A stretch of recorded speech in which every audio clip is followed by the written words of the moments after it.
Hey everyone, welcome to Identity 3, a podcast all about Web3 and digital identity.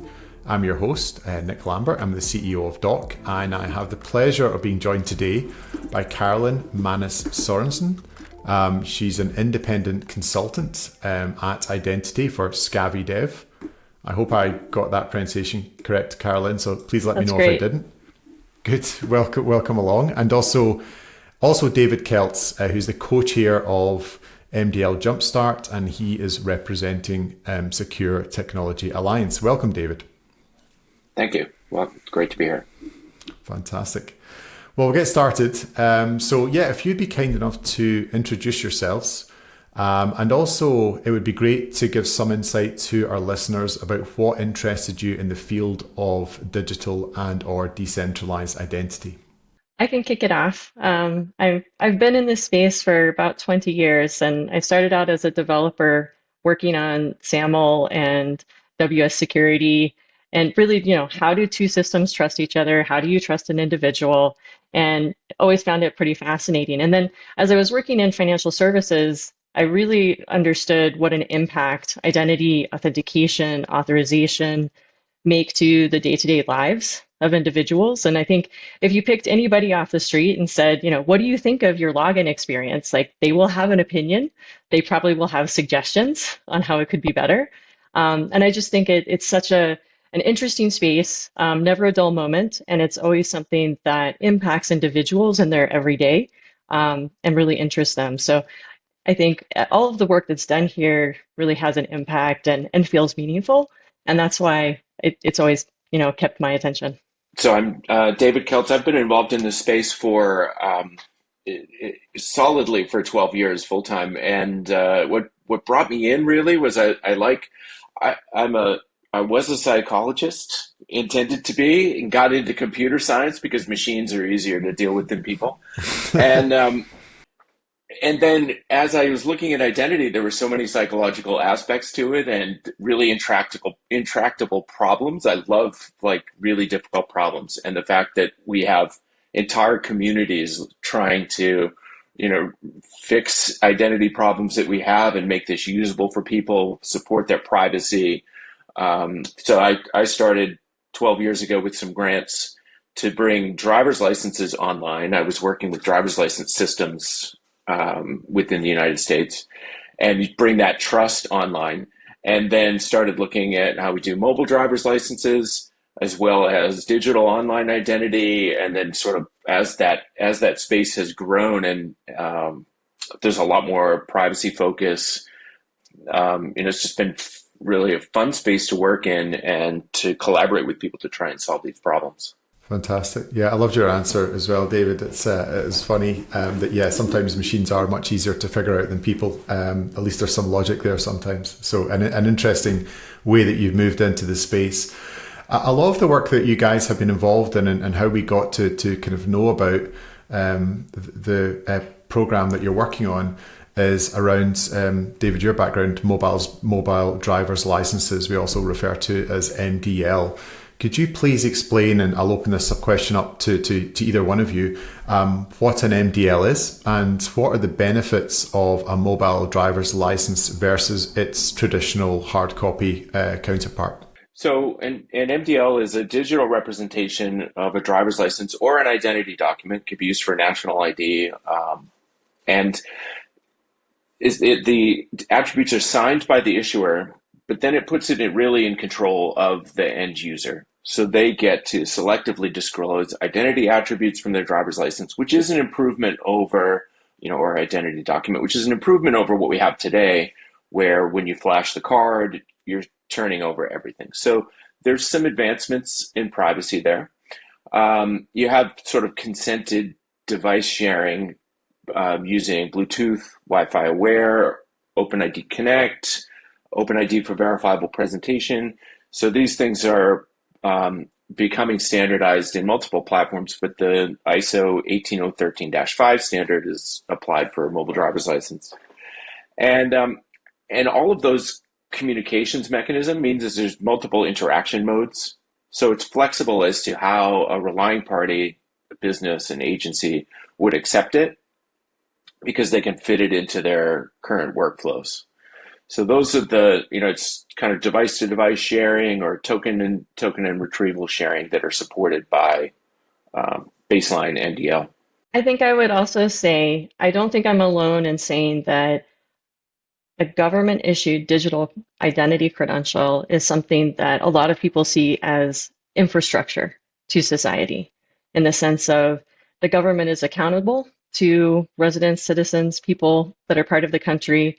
They are the authoritative source of a lot of this data, like SSNs and birth dates and personal information. So, in that sense, being able to create a transition from the physical environment to the digital environment is a really important part of a society functioning seamlessly. And I would say up until now, we have a lot of stopgaps that we work with and we make function, but the opportunity to have an authoritative and verified source of this kind of data is a really important part of, I think, functional services and commerce. Um, but just to compare with the physical card, because that's where we're starting, right? Is the physical card presentation. I would say some of the challenges that people have with their license used as a photo ID would be that those documents are stolen or manipulated or forged and used to commit identity fraud. So there's that whole security part of it, the fraudulent interaction that can happen with the physical cards that don't have a cryptographic anchor and don't have an authoritative source that you can really verify in the moment. There's also, just as David was saying, the oversharing of personal data. So even legitimate businesses, right, might say, hey, can I have your driver's license? I'm going to take a photocopy, right, and put it in a file somewhere. And so all of that data just kind of ends up in all of these different places. Rather than having that authoritative source of minimization of the data that's shared. And I would say in places where there's a need for an audit trail, in the sense of, hey, you need to show that you've checked that someone is above age or is a resident of this location. If you just have a human checking it, yes, you can depend on them doing their job, but there isn't an actual audit trail that it's easily traceable. So I think those are some of those things that happen. And finally, I would say there's the convenience factor.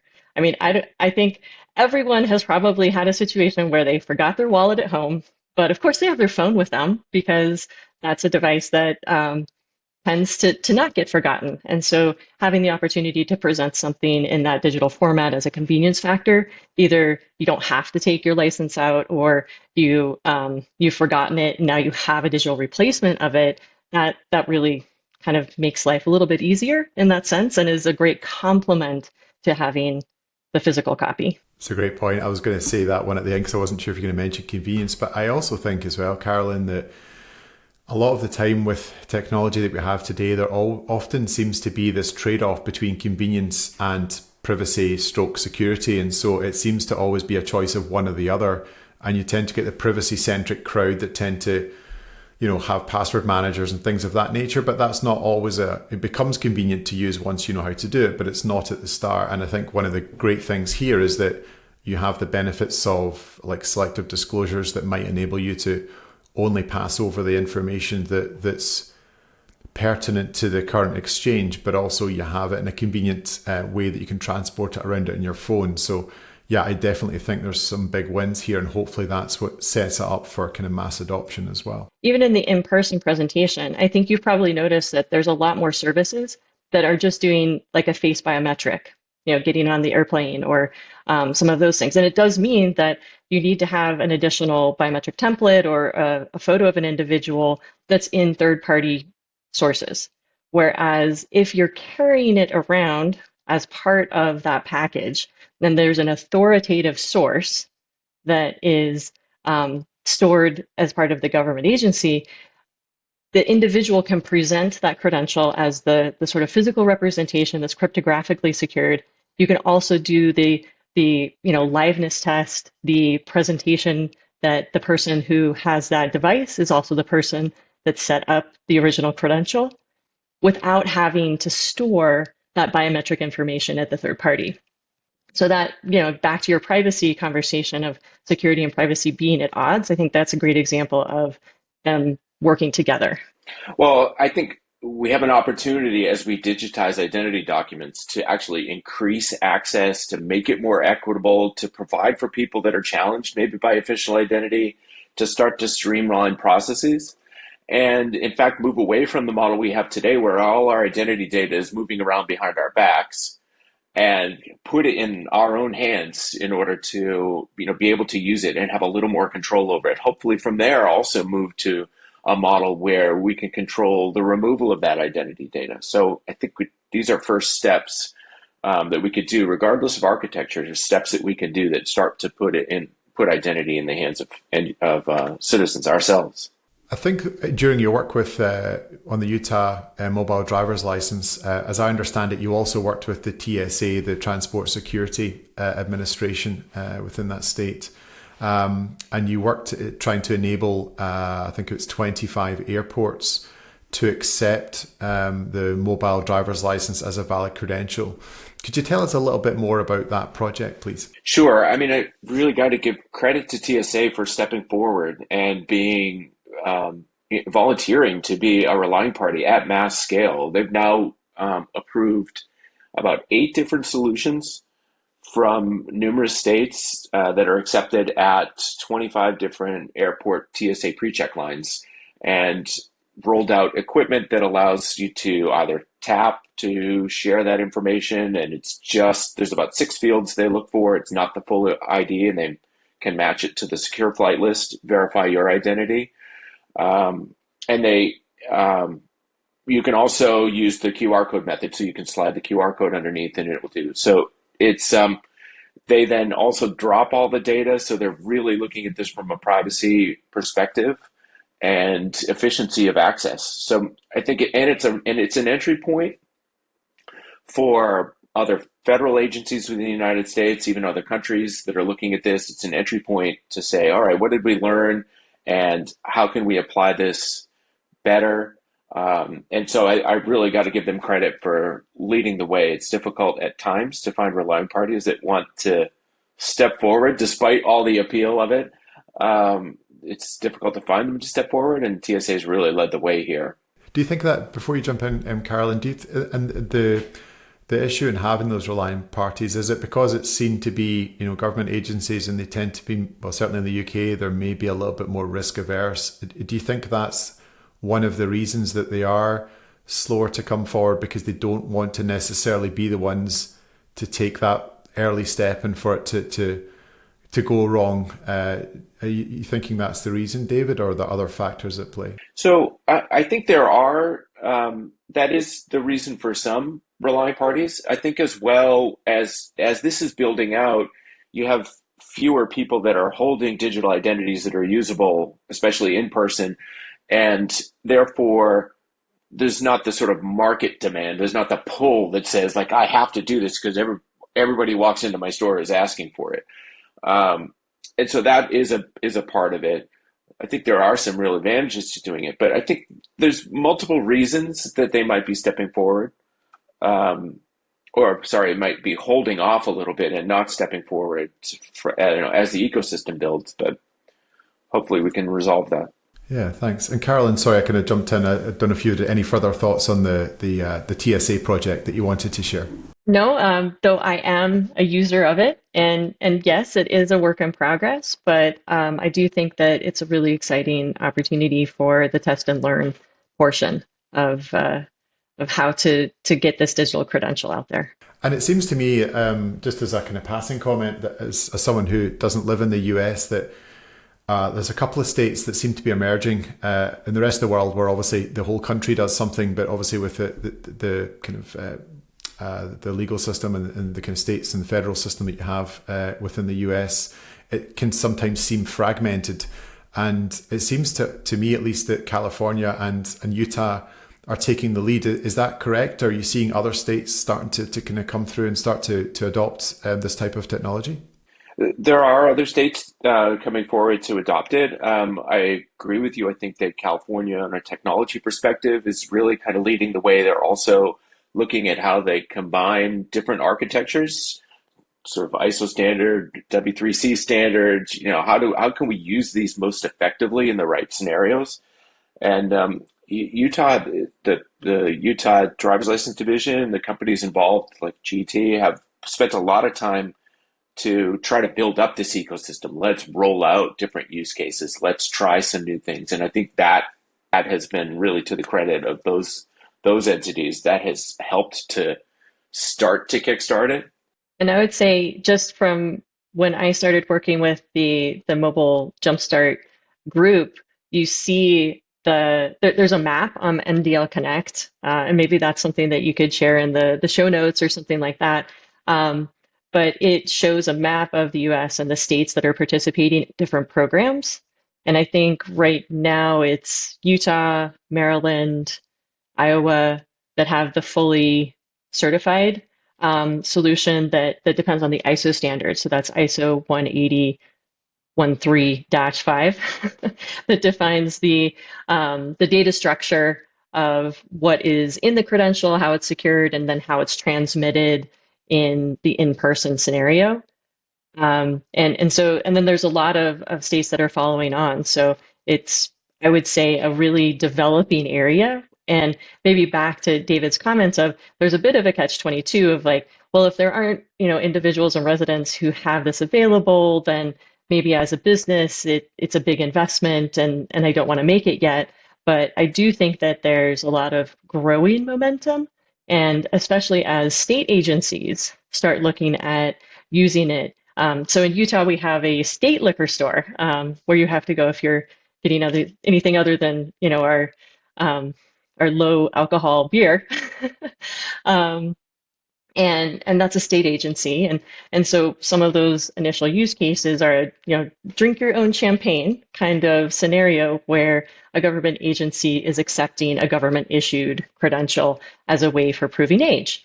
And that's kind of a good use case where the stakes are relatively low in that scenario, and you're getting a lot of learning of how is that convenience factor working? Can you encourage people to bring that with them? Can you create that audit trail that is privacy preserving as a way to start encouraging it? So yeah, between TSA accepting it and maybe government agencies accepting it, you start getting it out there and getting people using it and maybe building more of that momentum.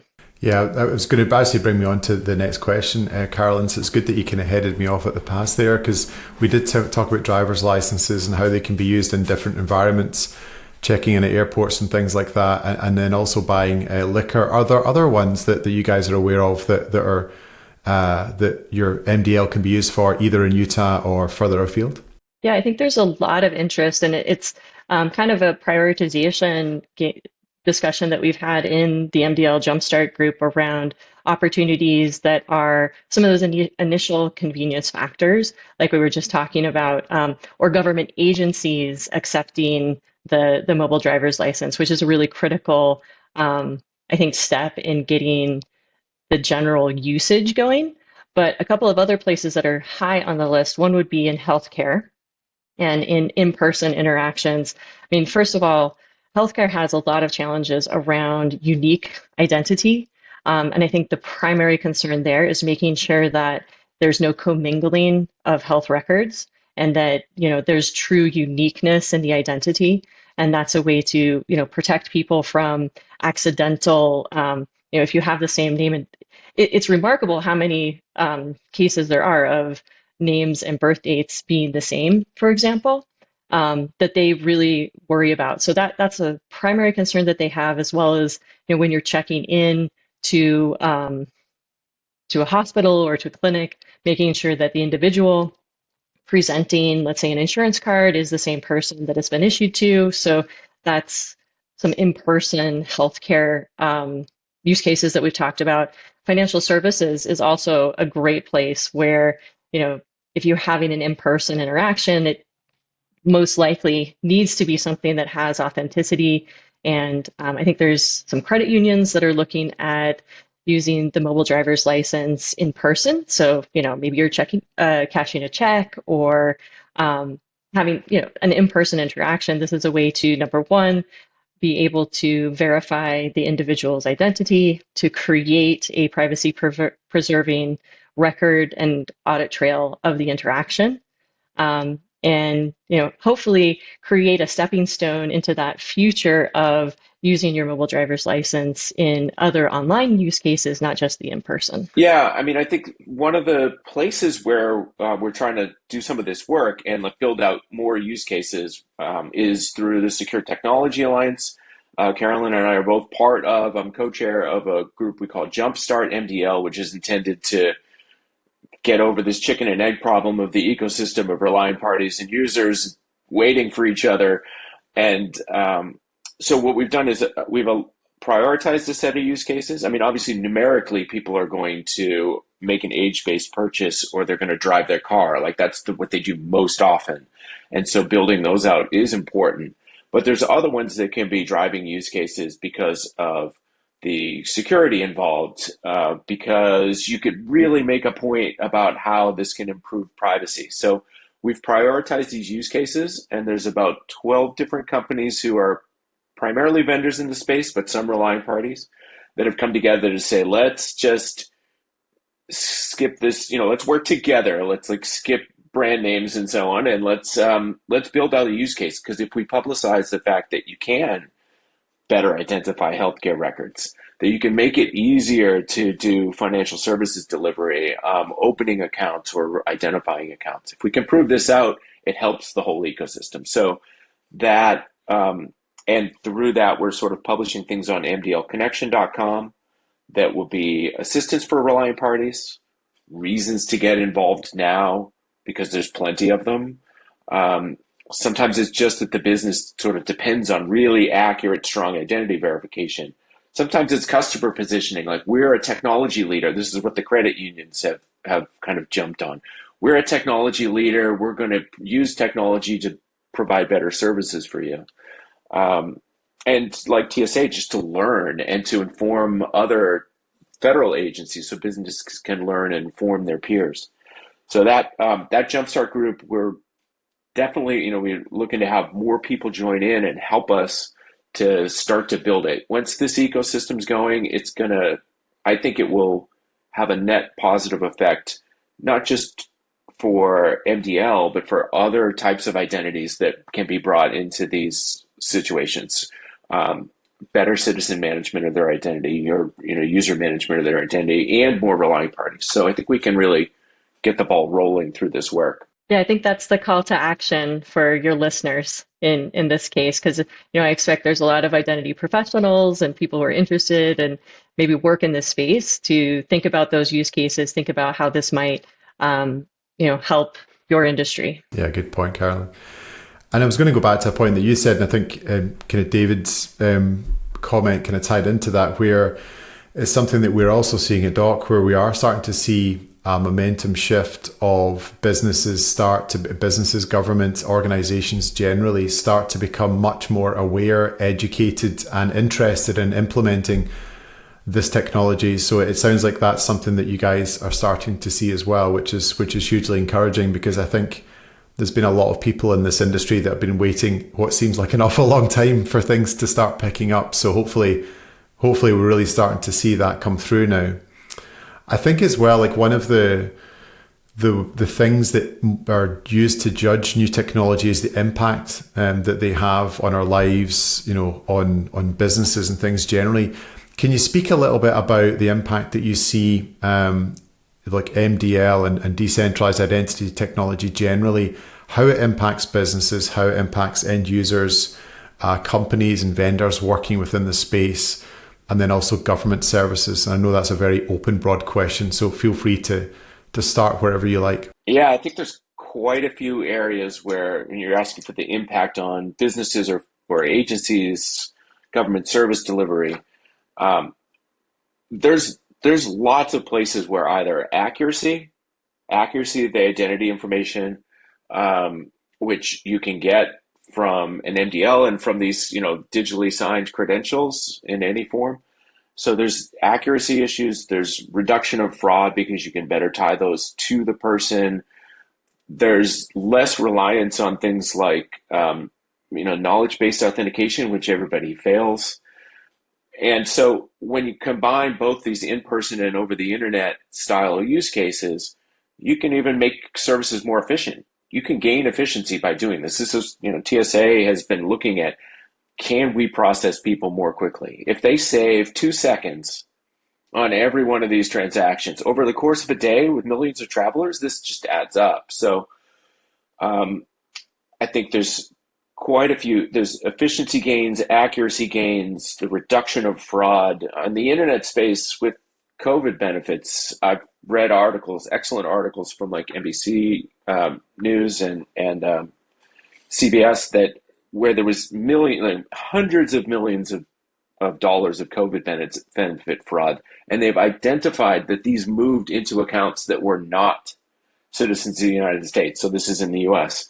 So, and there's Congressman Foster who wants to do something about this. So I think as we move here, this accuracy, this reduction of fraud and streamlining processes is massive for businesses. I think it's part of the reason, not just these early things I mentioned, but it's part of the reason why relying parties should become involved. Yeah, absolutely. And I mean, although the first focus area is the in-person presentation, I think, people are quickly turning to the next step, which would be that remote or online presentation of the credential. And that's probably the thing that has the potential to change people's lives and the way we do business the most. And I think it will be a really interesting transition where digital credentials, verifiable credentials in general, right, mDL being one of them, are incorporated into the traditional identity access management lifecycle. And so whether that's onboarding or the creation of new verifiable credentials based on data that you've gotten from a government ID, but combined with employment ID or health insurance ID, I think there's incredible potential for how that changes just that day-to-day representation of the data, how it gets shared, how it's controlled, the transparency for the individual, and also the privacy aspect, right? There are so many use cases that we have today. I think one of them is even just in person. So if you're visiting a federal building, you're like emailing copies of your driver's license and you're giving them your SSN, and where is all that data going? You don't know, right? It's kind of going off into someplace.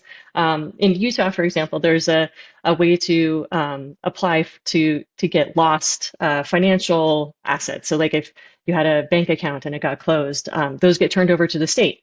And again, if you want to recover it, you're making copies of all of your identity cards and uploading them somewhere, and all of that just kind of goes off into space and has the potential for being compromised or lost, or decreases our overall security and privacy. So it's wonderful, I think, to see those opportunities coming up where we really can change that day-to-day interaction of how people are presenting themselves authentically in online transactions. Yeah, and to your point, Caroline, I think it's there is so many use cases for this type of technology, which is great, and it shows its utility. But I think as someone working within the space, it's challenging to actually know which markets to serve as well. So certainly a good problem to have, but a challenge nonetheless.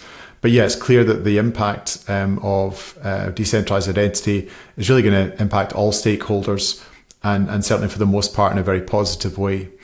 We touched on, as we've gone through and had a discussion, the word ISOs come up a couple of times, and standards. Of course, we have quite prominently within the kind of SSI or decentralized identity sector, we have the W3C, and they have their own standards which are being worked through and are reaching in some places relative maturity.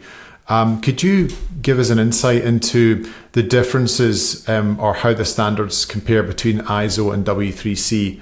And then as an additional question, can they work together? And if they can, how? And I'll maybe nominate this time because I'm probably not doing a great job of nominating someone and you're not sure who to come in. So David, did you want to touch on that, please? I think it's important to note that these are architectures. There's lots of people working on these problems and how we do better with identity in our interactions, in person and online. And these are architectures that have advantages that can be used in different situations and that fit really well for certain types of credentials, identity credentials, privilege credentials, the things that we carry around. So when you say like ISO standard and the W3C standard, so I'm going to make my inflammatory statement of the day. mDL really is a verifiable credential of a different data format. The ISO standard, in addition, actually provides a mechanism, right, for device-to-device transmission of these, so you can perform in-person transactions.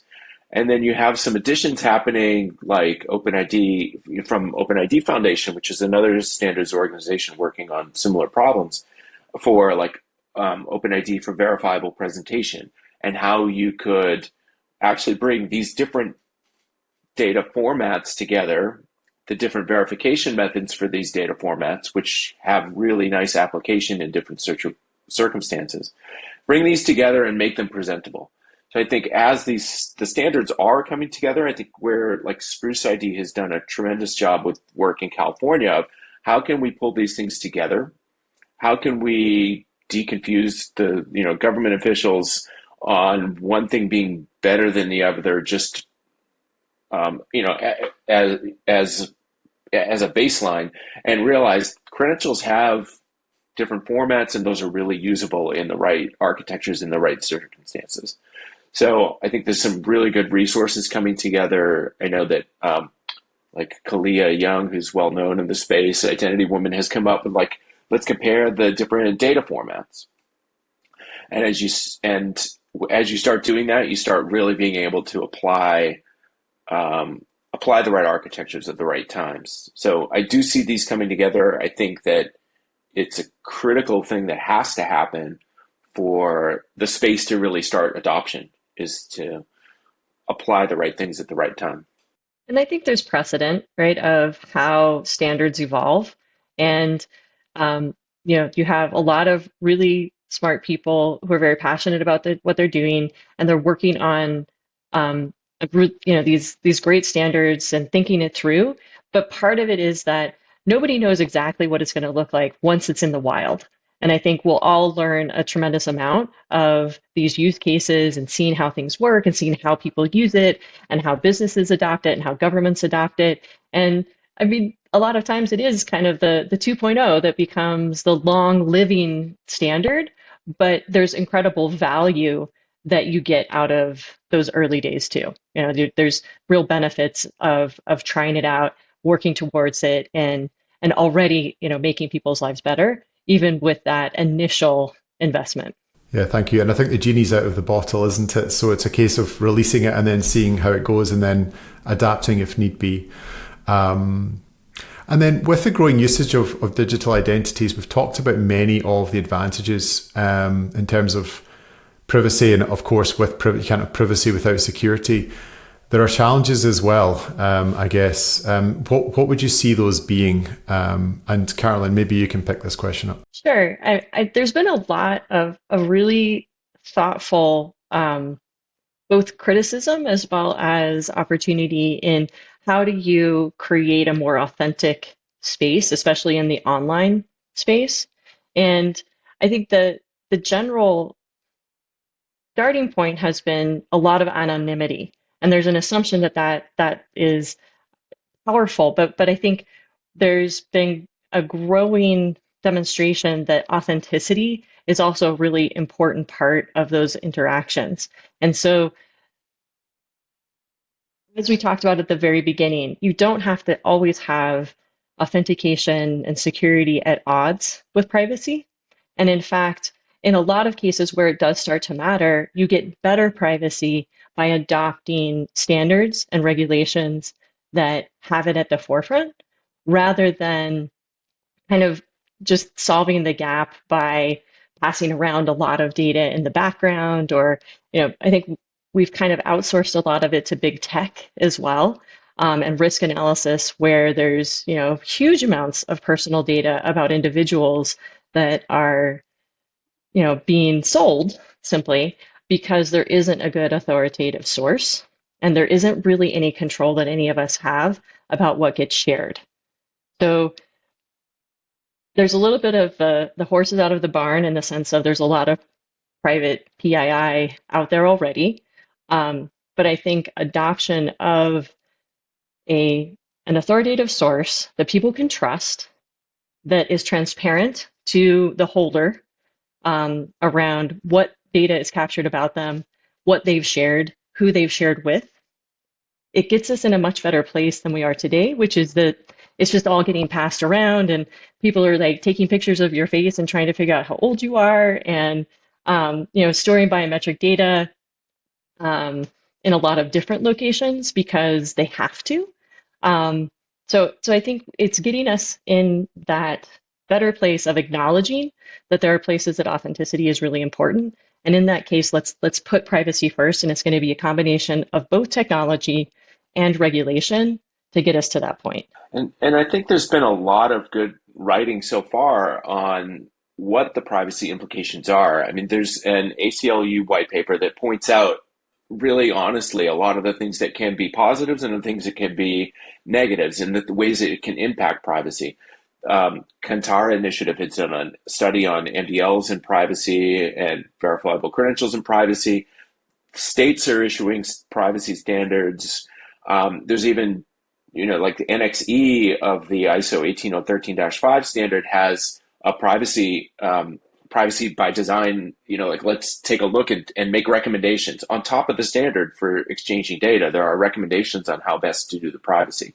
So I think it's, there's a lot happening. There are a lot of potential implications, and being aware of these right in the beginning means we can all work towards trying to reduce what the particularly privacy impingement, and security challenges. As we've gone through this discussion, it's clear that there's many actors, working together. There's no one person doing one thing and it magically kind of works, across for all these different use cases.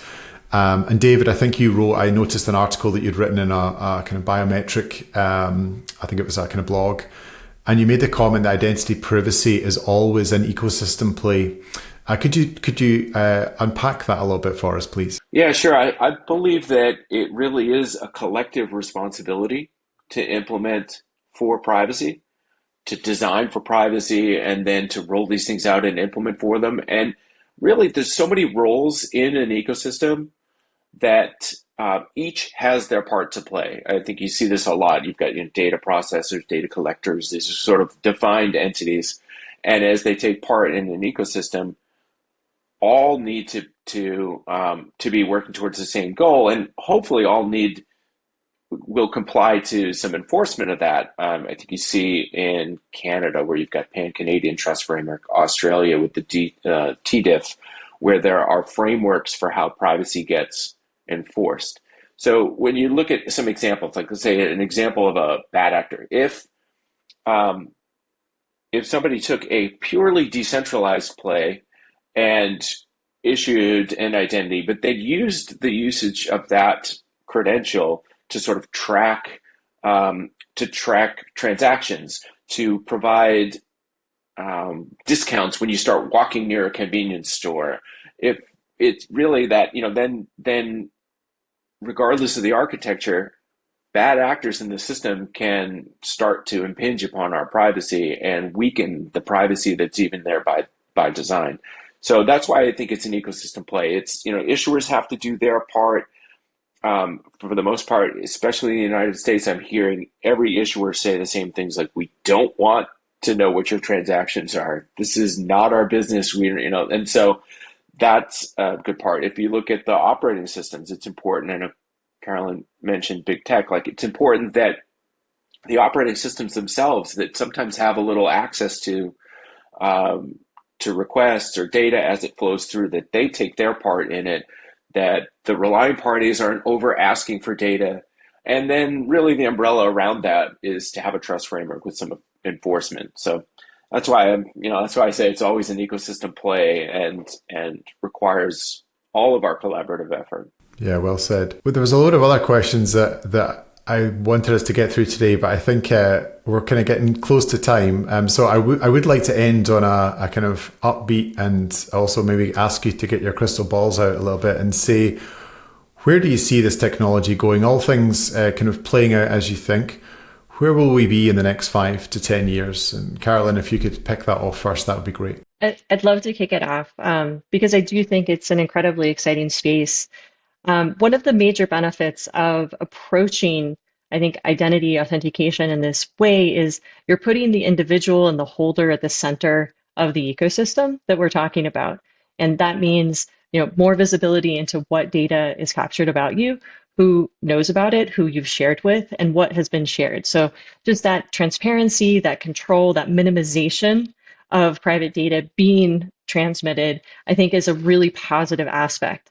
And we touched on this maybe a little bit before, but I think there's great opportunities of creating more inclusive processes, making it a lot easier to access government services, entitlements, a lot more secure, and that we don't have to accept this sort of tax that we all pay because of fraudulent transactions and identity theft. I think there's a lot of acceptance of like, oh, well, that's just the cost of doing business, but I don't think it has to be that way. And in other countries, there's been a demonstration that having authoritative sources of identity data and incorporating those into the traditional identity access management lifecycle has a really positive impact as far as reduction of fraud and creation of accessibility. So, maybe somebody doesn't have a really good mailing address or something like that, where, physical world pins being mailed to them and things like that are just not very practical.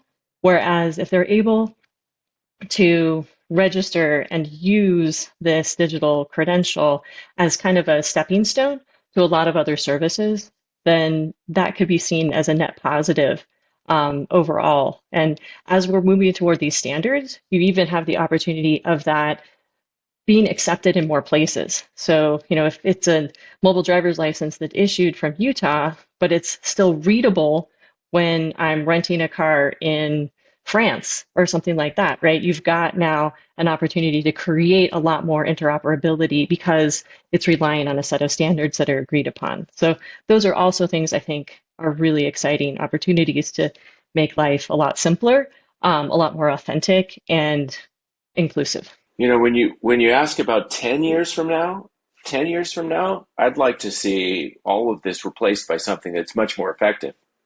10 years in technology is a tremendous amount It's a of long time. I've time. been involved over 10 years and we're getting to an adoption phase now. But in 10 years, I'd like to see digital rights management for people's identity data where they can pull it back or have it expire. I'd like to see really content authenticity where what I create, I own, and it's really traceable back to what that is.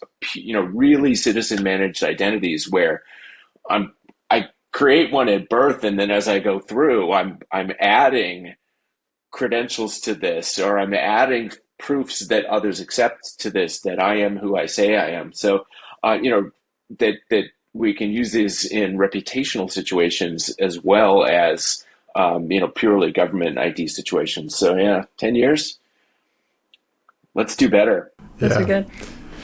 yeah, they're great, and I think as well, it's quite often the technology is ready to go to do all this stuff now. It's all the legal stuff and the frameworks and things are the things that often slow it down, which is sometimes necessary, but also frustrating.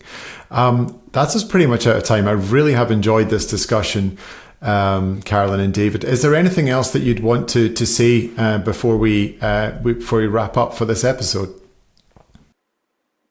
There's lots of places to get involved in the solution here. I mean, I'm representing Secure Technology Alliance. I definitely invite people to come in with any any form of new identity idea architecture. Let's get these things applied.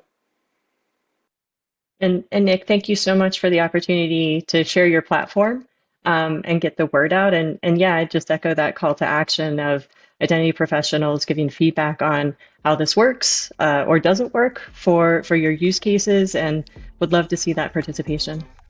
Great. David, Carolyn, thank you very much for coming on. Thank you very Thanks much, Nick.